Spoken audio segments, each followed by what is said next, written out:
Monsieur Hetzel. La parole est à Hugo Bernalicis. Merci, Monsieur le Président.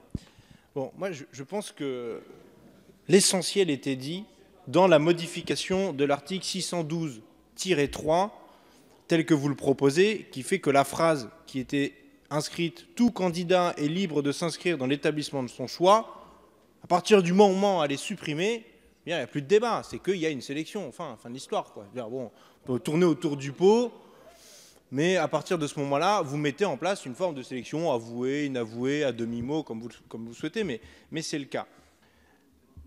De toute façon, il y a une sélection que vous n'abordez pas, une forme de sélection sociale qui est celle de dire qu'aujourd'hui, rien que pour aller dans le supérieur, pour faire la démarche de faire des études, il faut un minimum de moyens pour le faire.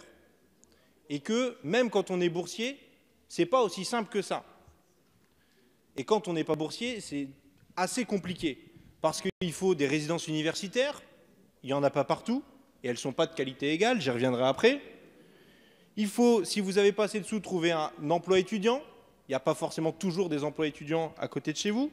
Et vous êtes parfois contraint, finalement, à l'heure actuelle, d'aller dans l'université à côté de chez vous avec les filières qui sont proposées. Et le Nord-Pas-de-Calais est emblématique de ça, avec tout un tas d'universités de proximité, l'université de Côte-d'Opale, l'université d'Artois, où vous avez sur des villes un certain nombre de filières et pas toutes les filières.